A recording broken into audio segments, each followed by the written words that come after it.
practiced and expressed in particular languages, both spoken, written, but embodied, that offer forms of relationality and forms of life that I believe non-Indigenous people like myself should learn and practice with.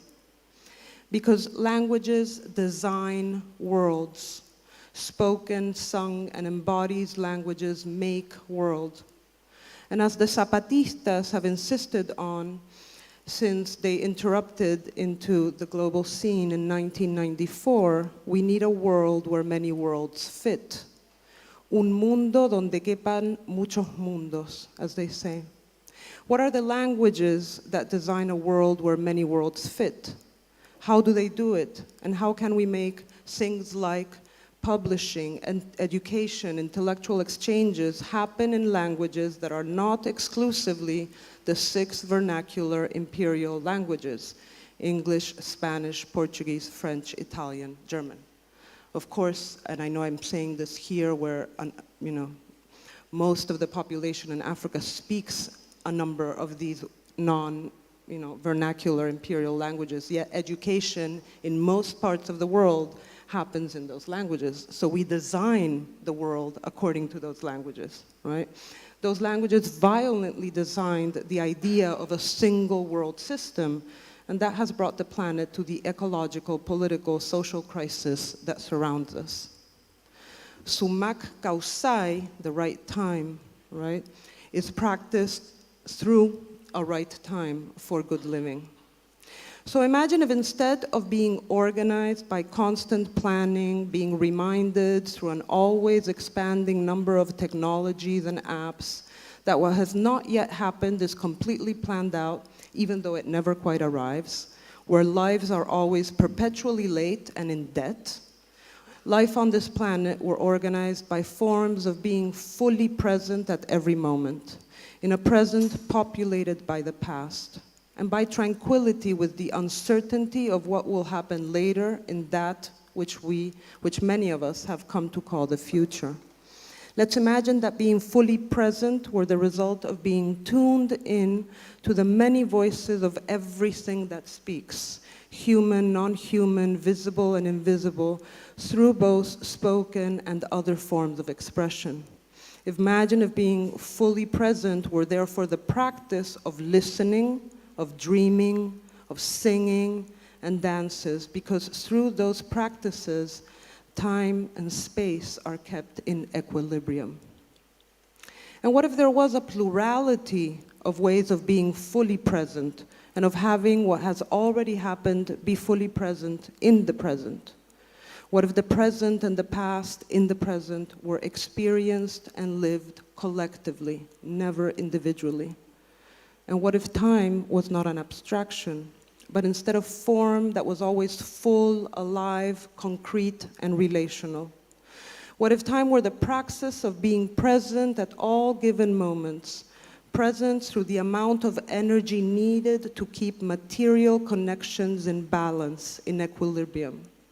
What if time was the connective tissue between the visible and invisible beings in this cosmos? In being filled with life, human and other life forms, visible and invisible, would be co-participants in what is called time.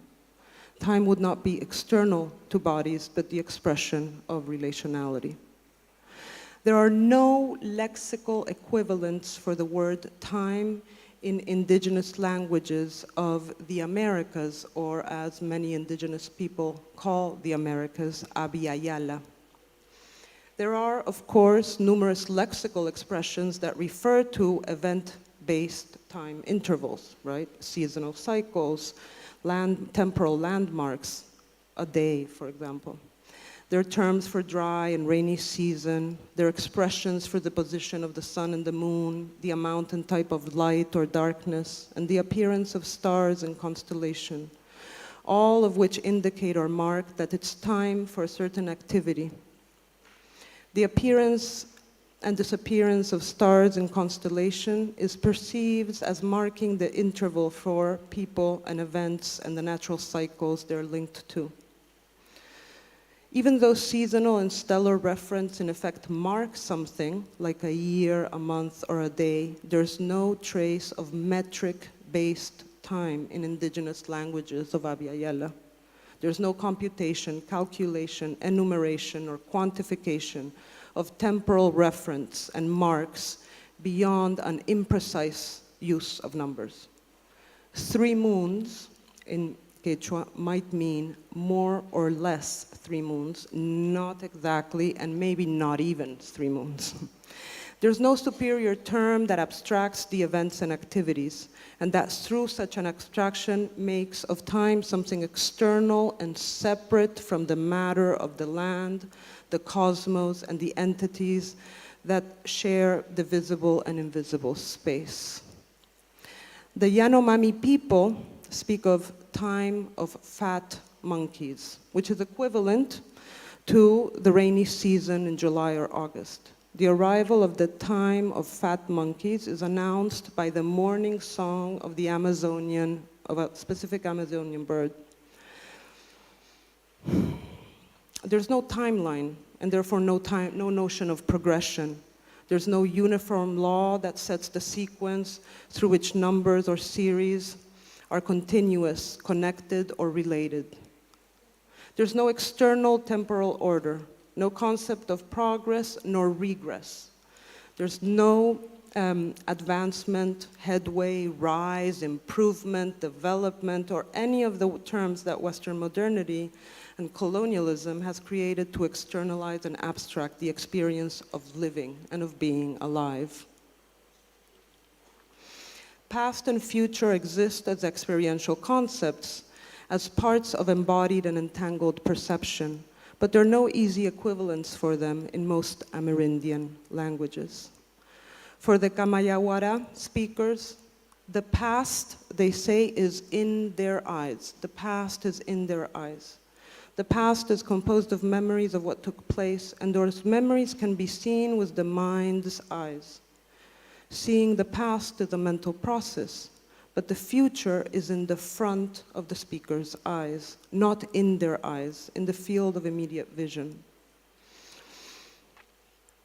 The Hunikui people, for them, events from the past are in the heart, and the future is in the head. In these languages, past and future are embodied and spoken about in terms of memories, intention, and imagination. Remembering is seeing. Ancestors play a crucial role in indigenous inhabiting of space-time. Navajo people, for example, keep their eyes on their ancestors because ancestors set the example and offer guidance for a life of equilibrium in the present. The people that came before, those who are in the past, for they have passed, are always ahead, in front, never before, and never behind. In Quechua, Naupa means in front, visible, as well as before in the past. For the Aymara people, the past and what is dead lies before them, ahead of them, because they guide in relation to the understanding of space and time. In Aymara, this bond of reciprocity or mutual help between the past, present, and future is conveyed in the concept of Aini. Events take place in space and time simultaneously. Remembering is seeing. In the Guarani languages spoken by 6.5 million people in present-day Paraguay, Bolivia, Argentina, and Brazil, the word mbege, which is in the title of my presentation, signals the right time.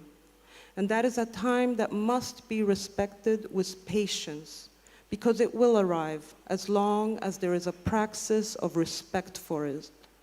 Mbege is time's energy, and respecting, feeling, and listening to its manifestations preserves all life in the great cosmic orchestras of Mapu, or Pacha, as some indigenous people in Abya Yala refer to time-space of the cosmos.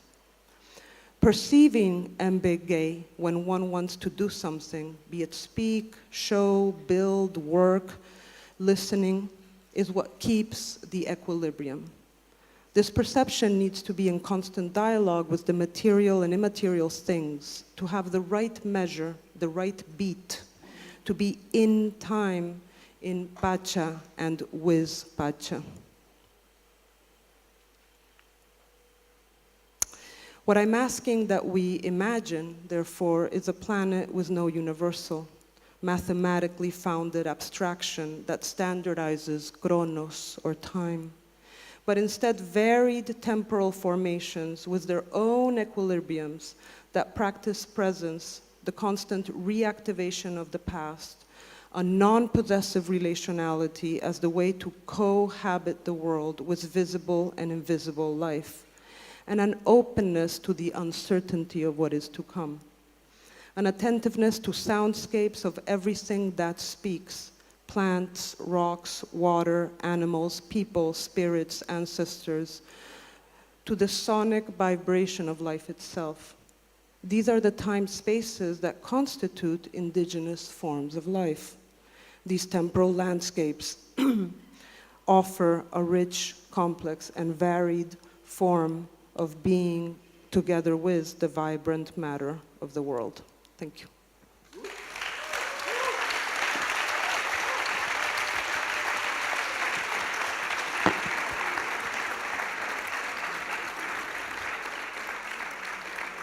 Thank you so much, Natalia. It was perfect timing, which is a bit ironic because we don't do linear time. Time is a colonial construct and everything. Thank you so much. I really appreciate it. On suit avec Hervé Yamgwen. Il nous vient de Douala au Cameroun. Un grand bienvenue. Hervé est poète, artiste dans les arts plastiques et sa contribution ce soir est intitulée « Habille-toi de terre et de sel ». Hervé, bien à vous, merci.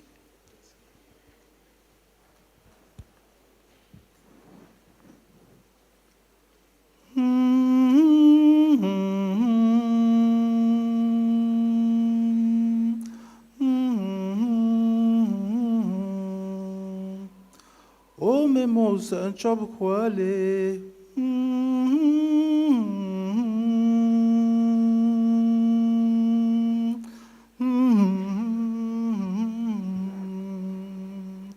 oh, mais mon yo pour un sornat je peux me faire ciel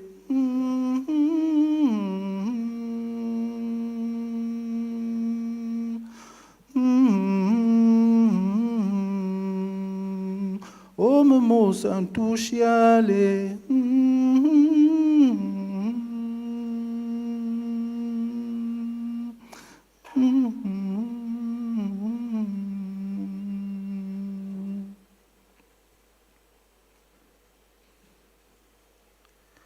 Tu es dans une clairière. Les oiseaux ne sont pas sereins. Et tu entends une voix dans ton cœur qui te dit « Sauve-toi, sauve-toi ». Tu ouvres les yeux et tu te sens envahir de frissons face au vol des papillons. Tu fixes ton regard sur l'horizon ensoleillé, tu sens tes jambes sur les pierres entre les fourmis, les abeilles tournent autour de tes oreilles, et tu ne te détournes pas de la voix qui te parle. Tu es là chez les tiens. Tes souvenirs remontent dans ta mémoire quand tu poses tes yeux sur les arbres pendant que la beauté des vols des papillons embrase ta respiration. Tu respires profondément en plongeant dans les visages qui te portent et font les récits de ton sang. Tu dis à haute voix les noms des tiens dans la lumière du crépuscule.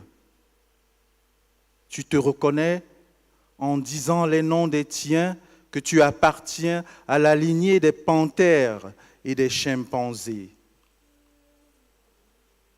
Tu respires profondément et ouvres en toi des espaces afin de tenir une longue liane dans ton souffle qui te mène d'ici au lointain passé de ta mémoire.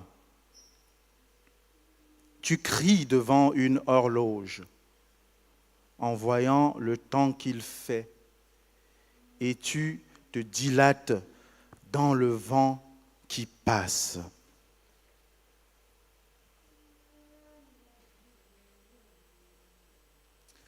Si tu te laboures avec les paroles neuves et de beaux gestes, c'est que tu portes dans tes jambes des cœurs en lambeaux, des récits de voyageurs qui marchent avec la mort en bandoulière.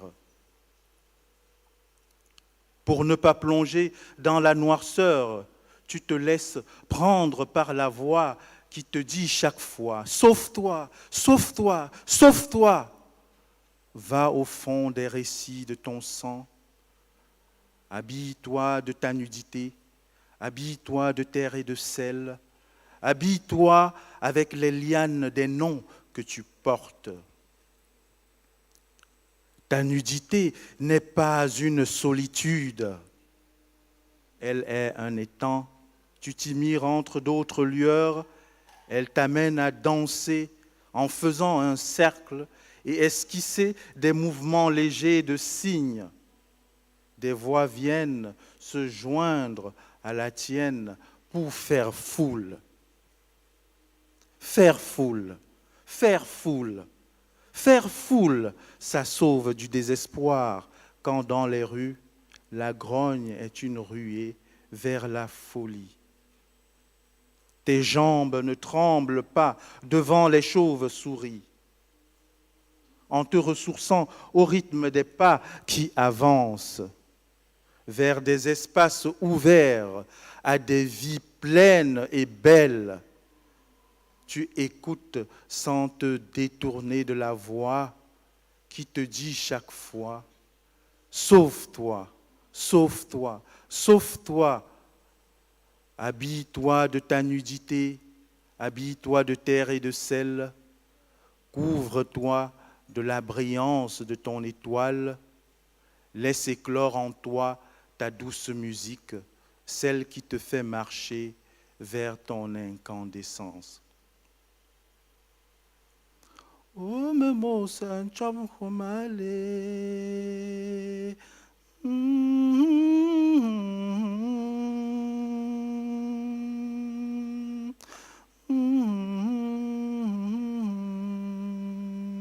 Oh, me mosa ntushiale.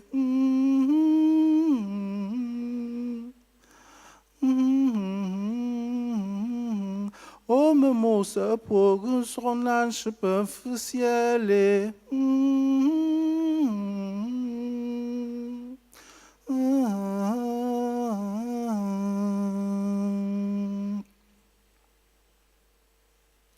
Tu as allumé le feu en toi pour raviver la vie et tenir au chaud le grenier de ton héritage. Tu laisses la pluie arroser le jardin de tes entrailles. Il pleut, il pleut, il pleut. Tu laisses pousser les fleurs en silence dans ton sang et les cimes des arbres verts te font dire qu'il faut toujours, qu'il y a toujours à lutter à chaque lever du soleil pour semer les graines de beaux gestes au quotidien et donner des coups de pied à la mort qui rôde entre des tapis à dépoussiérer. Alors tu marches et laisse la pluie arroser tes mains. Alors tu entres dans ta carapace et laisse tes entrailles se remuer en bulles fécondes. Alors tu frémis et danses avec les tiens, avec le soleil, les mouvements du vent, la poussière, les nuages et les oiseaux, les plantes et les animaux, tu portes les masques de leur énergie, tu danses en suant, tu danses en parlant, tu as allumé le feu. Il pleut, ça lave la terre toujours affleurie dans son rayonnement. Il pleut, il pleut, il pleut, une pluie de mains qui laboure et sème les graines de beaux gestes au quotidien.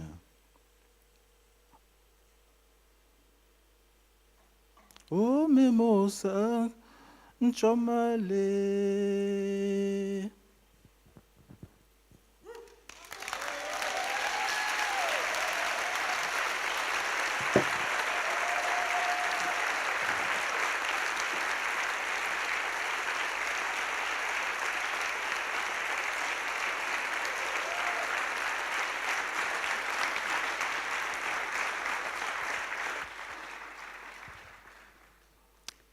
Merci beaucoup, Hervé. On ne va même pas parler du temps. Même pas parler du temps. Merci beaucoup. Next, we have Rika Prates. She comes to us from many places, amongst others, Vienna at this time. She's affiliated to the Gender, Sexuality, Feminist Studies at Duke University, and specialist or passionate about studies around care. And tonight she will bring us a contribution that is titled Caring for Place or Places, How to Learn from Place-Based Epistemologies Respectfully, ? Rika. Yes. Thank you very much for the introduction. I also want to start by thanking a bunch of people and more than human as well. So I want to thank you all for contributing to this gathering in many different forms. I want to acknowledge the plurality of skills and the plurality of knowledges that went into making this event I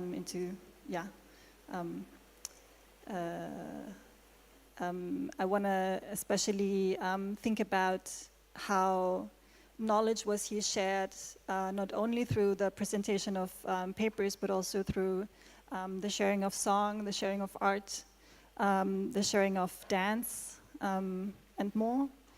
And I want to also thank those who made this space and this gathering possible in many different ways. Those who cleaned the space, those who set up this stage that is not at all intimidating, by the way.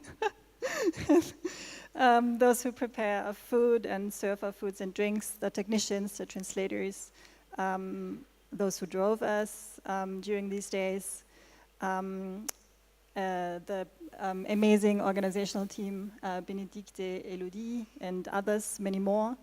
And of course, I also want to thank Felwine Sarr and Achille Mbembe for inviting me to share this space and for inviting me to be part of this gathering. I'm extremely happy and very honored to be here with you all. I'm also slightly intimidated by all the knowledge in the room. But yeah, I'm just gonna be happy that I'm here. Last but certainly not least, I also want to thank Otto Bong for giving me this stone today that I have in my hand, and for her to connect us to this particular space, but also to each other. By way of this, it was a bit love at first sight with me and this stone, but I also want to think that that maybe the stone chose me, so I don't know. What?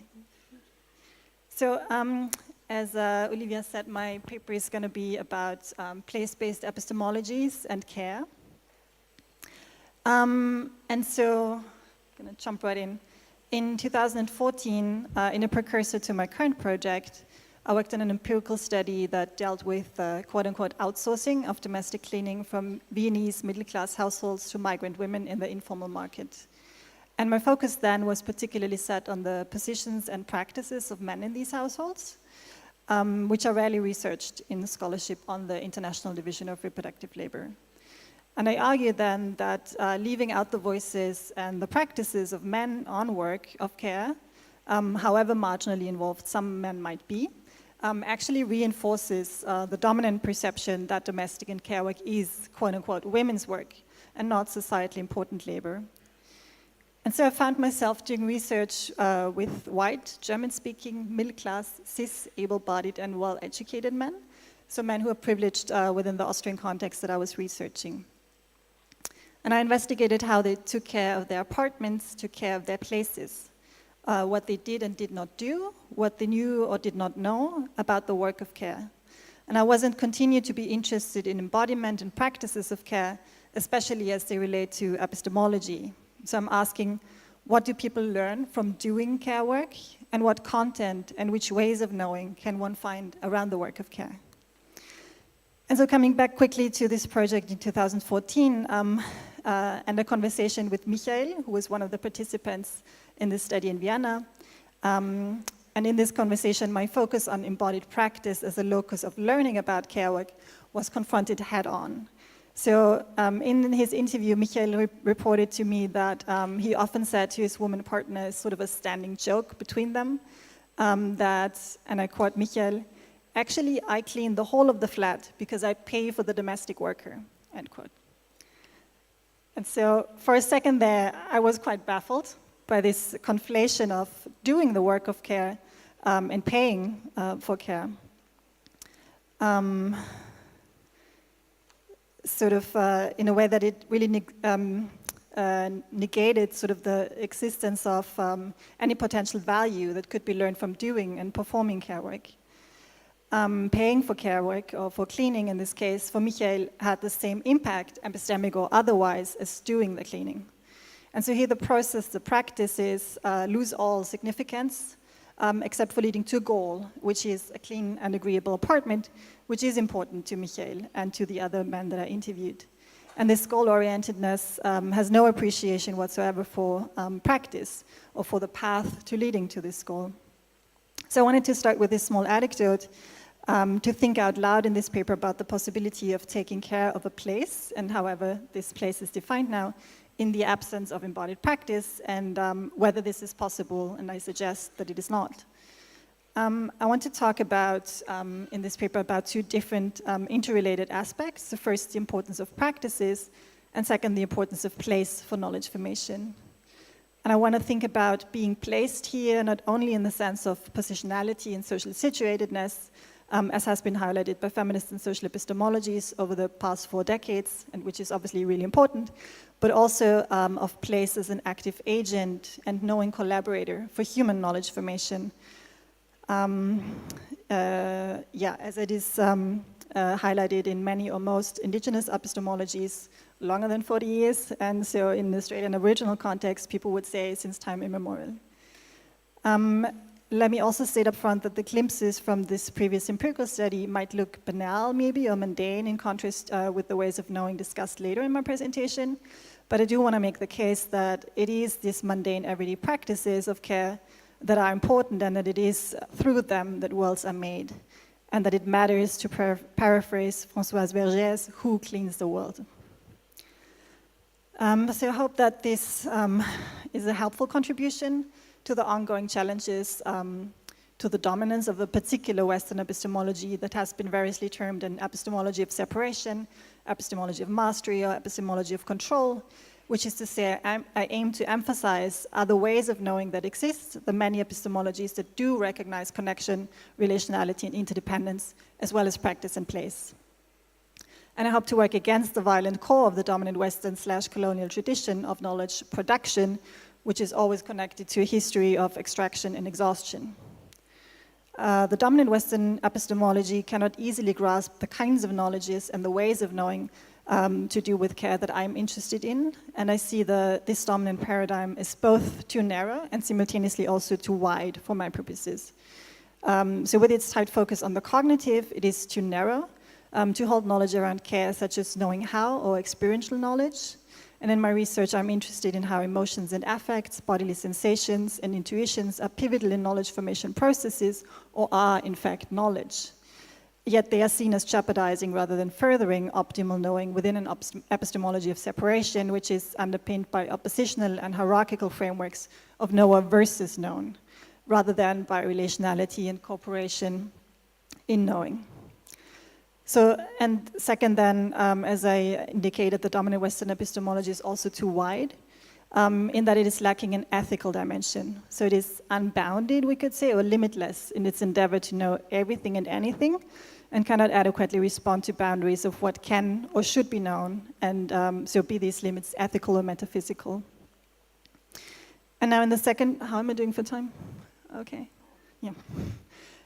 So in the second part of my paper, I want to talk about different epistemological frameworks that consider practice and place, as well as care and accountability. And I will start this section by first talking about the Malaloo songline that runs from Bulginger to Malaloo in Western Australia and covers a significant part of the Maduwara, which is the Fitzroy River. And I also want to situate myself as learning from, rather than being an expert in these indigenous epistemologies.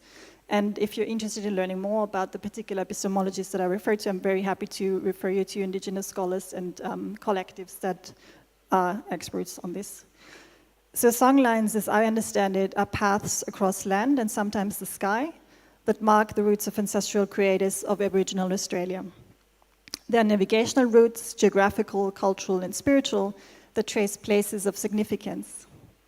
They can connect humans to country.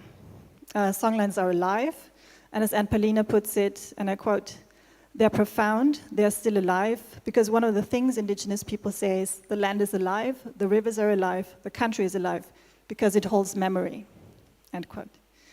In 2021, the Australian Institute of Aboriginal and Torres Strait Islander Studies, through its foundation, supported a project to record, map, and maintain the Malaloo songline, and at this time, the song cycle about two serpents traveling through the cultural landscape of Nikana country, naming places along the way, had not been sung for more than 40 years. The two remaining elders and knowledge holders, Rosie Mulligan and Madeleine Yanomara, were worried that the knowledge would disappear. And as scholar Anne Paulina, who's also a Nikanawawa and traditional owner, says, they had been waiting in a circle of time. Yeah, time for you. For the right moment, for the opportunity to pass on the knowledge in an appropriate manner that was respectful to the land, but importantly, respectful to the songlines themselves. And it is through the singing and the songlines by the elders and the dancing of two young Aboriginal men, Edwin Mulligan and Mark Cole-Smith, that the songline is again evoked. Yet this singing and dancing, as well as the recording, did not just happen like that, but it involved accountability and responsibility, care and respect, the right people at the right time in the right place. So in order to reflect the meaning and the value of the songline, it was necessary for the dancers and new knowledge holders to be on country and to be with the elders, to travel through the landscapes and do ceremony at each significant place. These efforts were required to make the actualization of the knowledge and its transfer possible. And as Paulina puts it, and I quote again from her, so we had to go to countries so countries could see that we were legitimate and that the transfer and this knowledge and wisdom were going to Ninga men who were ready to carry the songline into the future by learning and engaging country now, end quote. So with respect, legitimacy, responsibility, and care that are all necessary here to hold and to share knowledge. Knowledge is produced by the coming together of different generations of Aboriginal people, ancestral serpents, and country itself. And within this relational onto-epistemology, knowledge emerges at the proper time and the proper place within an appropriate, with the appropriate attitude, which is accountability to country itself and to knowledge itself. So we here see a collaborative effort of human and non-human people with and as country. Practice and performance are key to knowledge production and transmission, and accountability as well as care are crucial, as is the specificity of place. And I recognize that the specificity of this epistemology on Nikana country is one that is rooted in and significant to that country, and that cannot be easily transferred to other places. But still I want to sort of emphasize some features of this epistemology that stand out to me as relevant and important in other contexts as well, such as performance and embodiment, accountability and care, and the importance to place. And so as part of my larger project, I'm drawing on these epistemologies as like part of the theoretical framing, really. So I'm also working with feminist care ethics, which are marginal within Western thinking, as some of you might know. And they have some points of contact and overlap with indigenous and other epistemologies.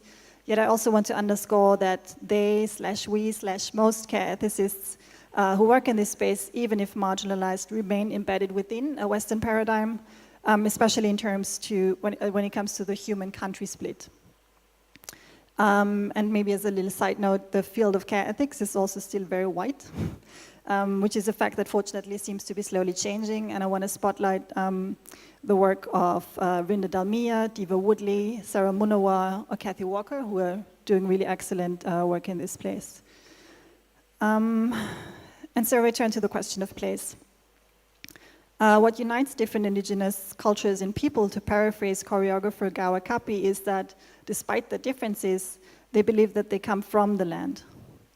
And I'm here thinking of the co-becoming of country alongside or with human and non-human persons that is a central part of caring for country in different Aboriginal Australian contexts. So caring with country, or as Bavaka country have called it on Yolngu country in northeast Arnhem Land, which is in northern Australia, caring as country. That is crucial for Aboriginal onto-epistemologies. Eileen Moreton Robinson argues that this ontological relationship occurs through an intersubstantiation of ancestral beings, humans, and country. And it is a form of embodiment based on bloodline to country. I think that this kind of relationality and interdependency is quite unfamiliar to most non-Indigenous people, as we lack this level of place-centeredness. And as Shea Welch puts it so poignantly, and I want to quote her, Western frameworks, because grounded in universality, atomistic individualism, and hierarchy, do not recognize the importance of place, since the recognition of these relations of space and place would have precluded, or at least most certainly caused, great cognitive difficulty and dissonance for their colonial ventures, end quote. And so here I come to the last section, which might be the most important one, we'll see, where I want to ask how to learn from these place-based epistemologies for those of us, like me, who are not embedded within them. And how to do this in a way that is not extractivist, which I think is no small undertaking given the power asymmetries among and between the worlds that we live in. But I think it's very important. So as Joanne Ray, who's a Daruk woman, so Daruk is a country, like an indigenous nation in the western parts of Sydney, in Australia again. And Ray urges us that educating non-Indigenous people to become literate in reading, relating with and caring for and as country is at the heart of sustainable futures, especially when country is a city, as in her case in Sydney. And I also think that the recognition of relationality and interdependency with place is critical and at this stage essential for planetary survival.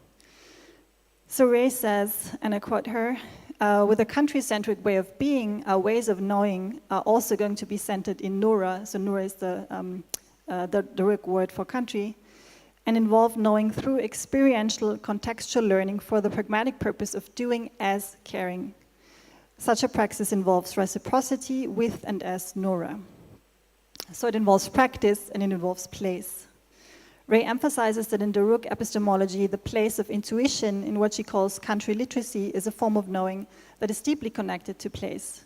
And the form of knowing of and with country, a place-based epistemology, is intricately interwoven with attentive and responsive embodied practices.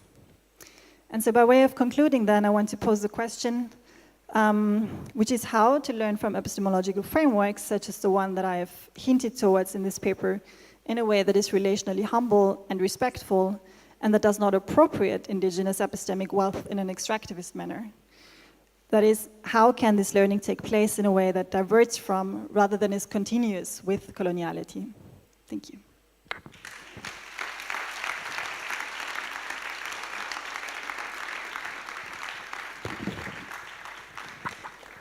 Thank you very much, Rika.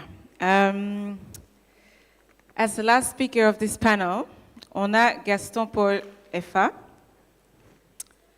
né au Cameroun aussi. Il nous vient en tant que théologue, professeur de philosophie en Lorraine. Et sa contribution est intitulée « L'animisme ou l'éloge du simple. Gaston Pau, merci.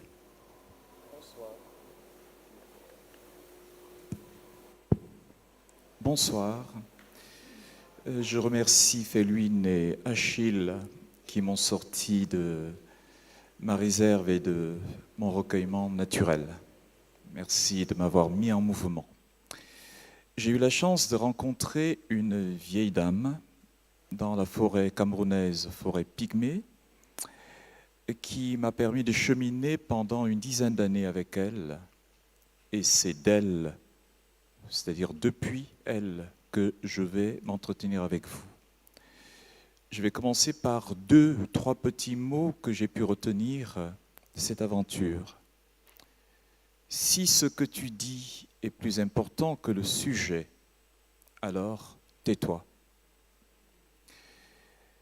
Si après ton exposé, je traduis, tout le monde est d'accord avec toi, inquiète-toi. Plus que toute médecine, c'est la nature qui guérit. Dernière chose, malheur à celui qui ne transmet pas. Autre chose, si tu as bu de la douleur,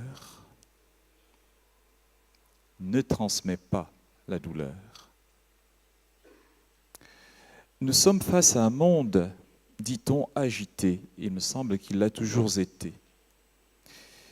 Ce qui est plus évident, c'est que nous sommes incapables de percevoir la lumière et de percevoir la réalité.